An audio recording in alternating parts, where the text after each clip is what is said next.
Thank you, Heather. He's always enough for me. I hope he's always enough for you.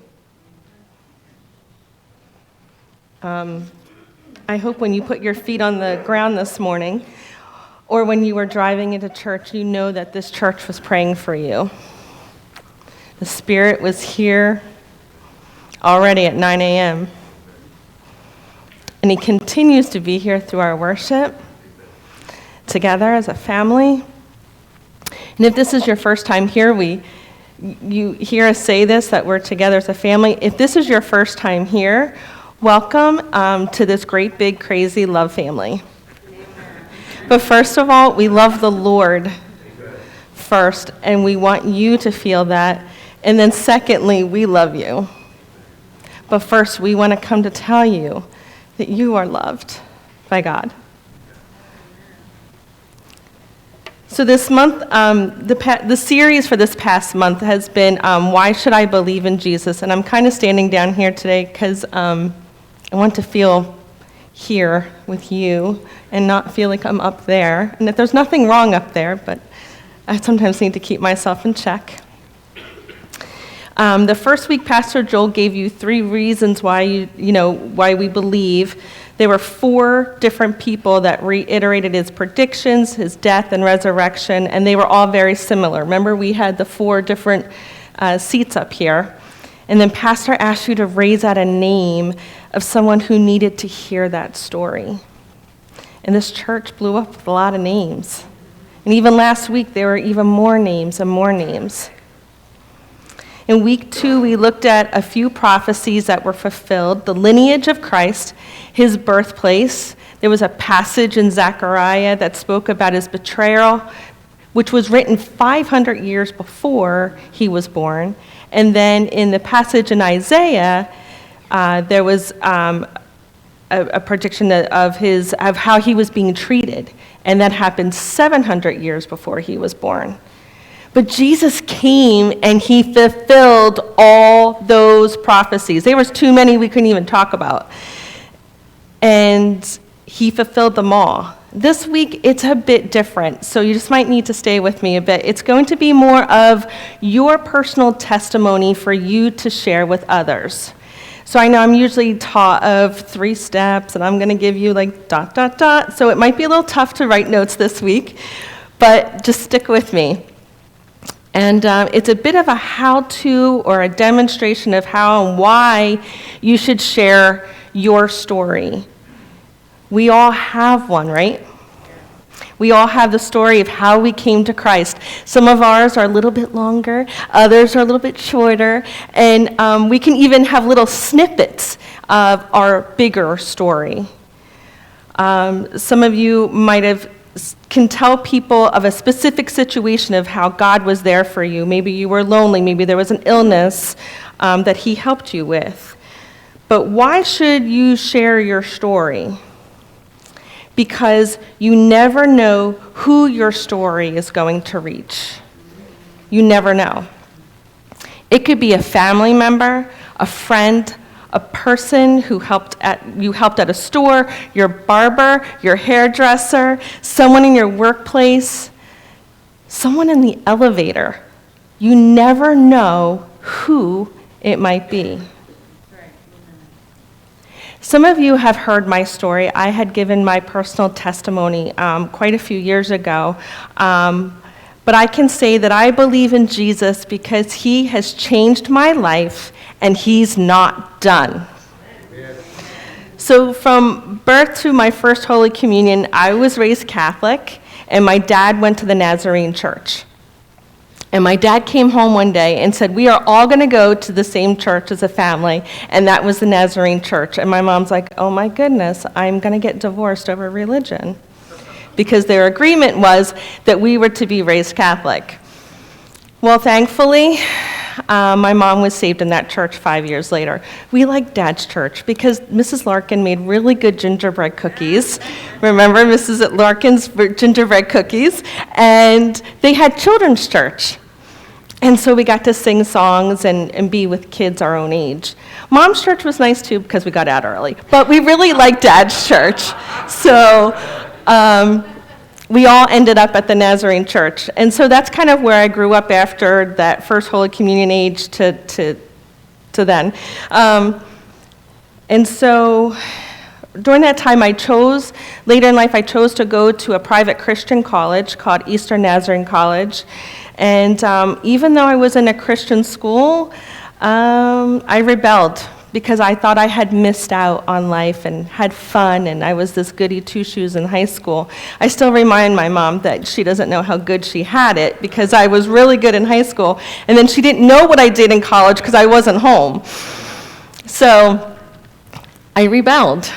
And even though I was raised in the church and very involved, I never fully surrendered. I didn't know what that meant to live fully for Christ. So years later, I was engaged, and I knew that I should have called off my wedding, but felt guilty because the wedding was so close. And I was married in October of 2020, and my husband left me for another woman in October of 2003 and divorced a year later. For years, I felt like the woman in the book, The Scarlet Letter. I was wearing the D for divorce on her chest, and I took that with me wherever I went. But I can tell you that during my divorce, I did have a God moment. I woke up at 3:30 a.m. crying like someone had just died. I was sobbing, thinking like probably my neighbors heard me. And I literally cried out to God and said, "Please help me. I can't do this alone." I immediately felt, I'm a slide sleeper, and felt the arms wrap and tuck me in. I love that moment. I live for that moment, and I pray for that moment to feel those arms. I stayed single for many years, hitting the bars, chose to be in relationships that I had no business being in, living one foot in the church and the other in the world. I was straddling the fence. In 2000, and I met Dan in 2005, and we were married in 2015. I know, it was a long time, but it's okay. There was good reasons for it. But I was missionary dating, meaning I was dating a guy who wasn't a Christian. And Dan knew from the very beginning how important church was to me, and that I would be going every Sunday, so don't even bother about going somewhere on a Sunday morning because it wasn't happening, and that it was going to be a priority for me, even over him. Thankfully, Dan accepted Jesus a few months before our wedding. But in 2018, I enrolled in a program called Empower. This was a program for women who wanted to go deeper in their relationship with Jesus. The description of the program states, to walk in the fullness of their gifts and calling. The program is designed for women to receive biblical and theological training, enrich their own personal formation by dealing with issues of the heart. I knew in my heart that I needed and wanted this program. I had that wall up with God. I could see him over the wall, but there was still that wall. And I knew this program would help me take away the bricks. But I knew Empower was probably going to take me to a place I didn't want to go. It took me to a place of lies that I believed as a teenager. But I broke those lies, and now I believe that I am loved. I am his daughter. That his grace is sufficient even for me. And most importantly, that I am forgiven. The wall came down. I am now living in total freedom with him. But completing Empower made me really hungry. I couldn't wait to get into the Bible. And even like some of us are afraid of the Old Testament, I'm like, oh, let me go in. I did not like history in high school. I didn't think it was worth it. And I just couldn't wait to get into the Old Testament and get that reference Bible and just to learn more. And I was just soaking it all up. I finally understood what surrendering meant. Giving it all to him. My past and my future. I can say that even though it took me years to fully surrender, he isn't done with me yet. Thank goodness. He is using me in ways that I didn't think would happen. Becoming a part of the Empower leadership team, praying with those out in street ministry, and even standing here before you today. But as I continue to live in freedom and learn to hear his voice, I have peace and joy. And isn't this what most of the world is looking for, is peace and joy? But that is my story. If I had time to sit with someone for about 20 minutes, I could tell them my story, right? When you are telling your story, you may have that 20 minutes. You may know the person you are talking to. And you may have that advantage of knowing where their hurts are, their spiritual hurts are. But listen to them. You have a story that they may identify with. There'll be times that it may be a quick 2-minute, a snippet interaction with a person, a complete stranger you don't know. You may be helping a mom with a crying child as she's in the store, and you just can scoop up that kid and help and just give those words of encouragement. Because you say, I can identify with this, it's okay. Allow Jesus to shine through you.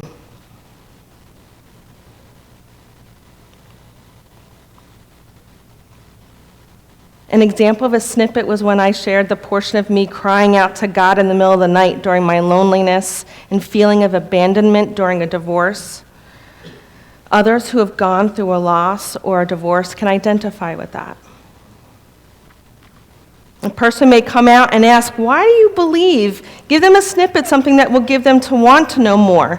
Some people may want to know why you are happy and joyful. Give them an example of why God and what he's done in your life to make you joyful and happy.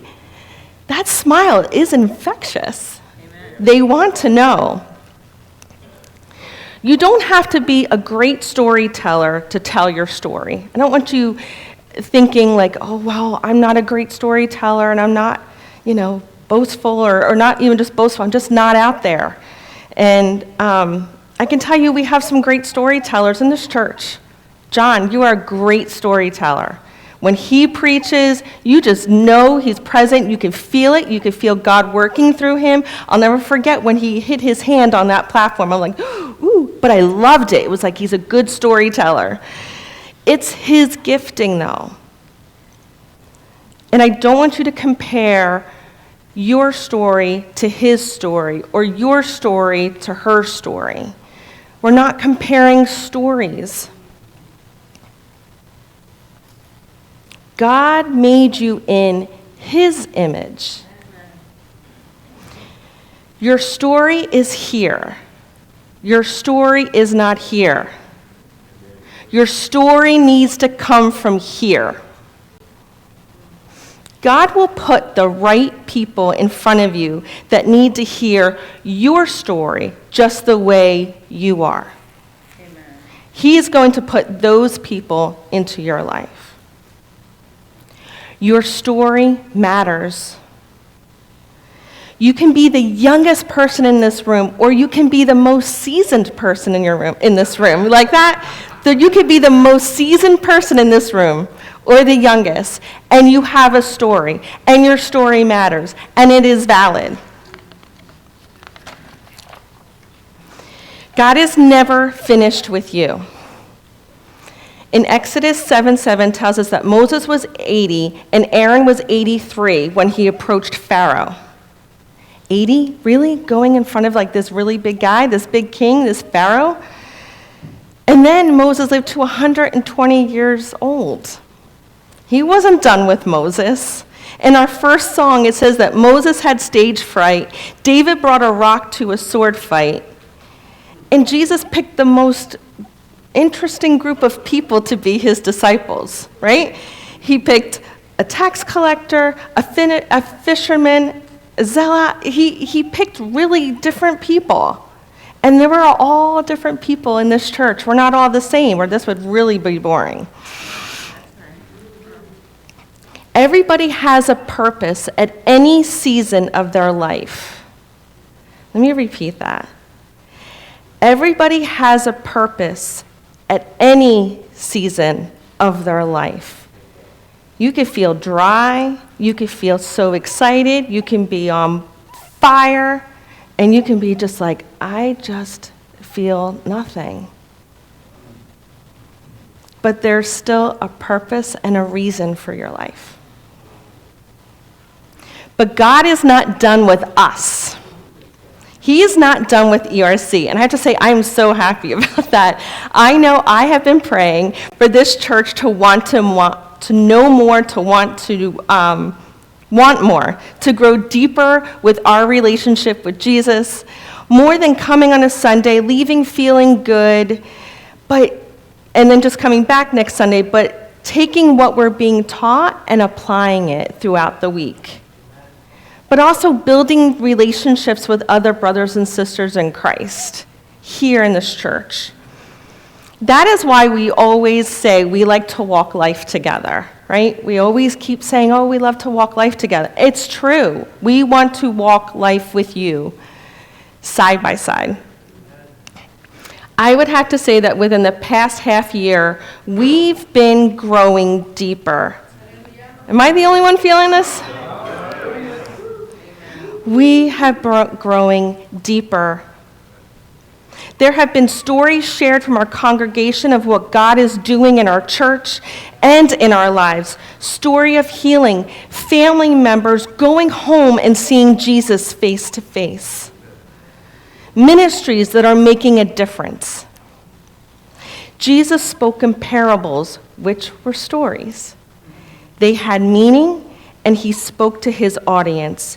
He knew what would stick because he knew his audience. He knew that the people he spoke to were hurting. Some physically, but he came here because people were hurting spiritually. We are called in the Great Commission to spread the word. Matthew 28:19. Go, therefore, and make disciples of all the nations, baptizing them in the name of the Father and of the Son and of the Holy Spirit, teaching them to observe all things that I have commanded you. And remember, I am with you always to the end of the age. He is with you when you are telling your story. You're not doing this alone. If you and God are talking this way, he will help you when you're talking to somebody else. And you need to lean on him and let him lead. Because you're also telling that story from here. So let's talk about your story. You have about 3 versions, right? Your 20-minute version that you could sit down and have a meal and talk, the 5-minute version when you're seeing someone, or that 2-minute version of the elevator, and hopefully it's not stuck for 2 minutes. But you never know. Your elevator story. Some people want to hear a personal experience before they hear a Bible verse. They will be able to identify with a personal experience first. I'm not saying you don't ever bring in the Bible, but sometimes they just need to hear that experience. Know your audience. Are you talking to a believer, a non-believer, a family member, a stranger? But all you need to do is just listen above, and he'll give you the right words to say. Know that if you are aligned with Jesus vertically, the Spirit will prompt you, and he will give you the words. Don't compare yourself to others. We said that a little bit while ago. Trust that Jesus will put the right person in front of you that needs to hear what you have to say. Don't feel like you have to bring this person to Christ right now. You are not baptizing them right now. You are not like getting them on their knees right now. It may not be that right time. You might be the person just watering the plant. You might be the person fertilizing this plant. And then they'll grow because somebody else might water and somebody else might fertilize. We are growing deeper as a church in listening to his voice. We can't grow as a church if we don't tell our story. You can't grow as a person if you don't tell your story. Because God's going to be doing more and more and more for you, and he's going to have more and more stories as we are more seasoned in life. There'll be more stories to tell. So don't stop telling your story.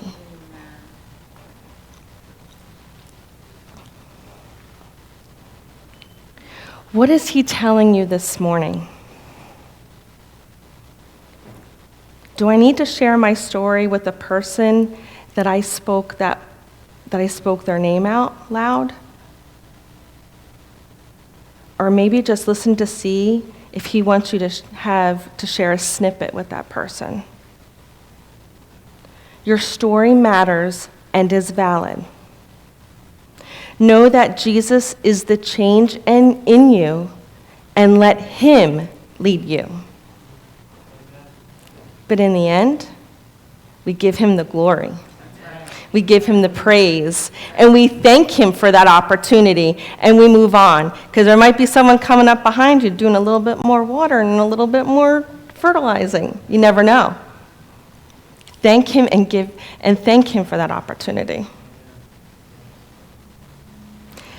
As we sing our last song, I want you to listen and watch the words. Take the step in sharing your story. Let people see the light and the change he made in you. Let the Spirit speak to you when developing your story. Let it come from the heart. Then go and share it.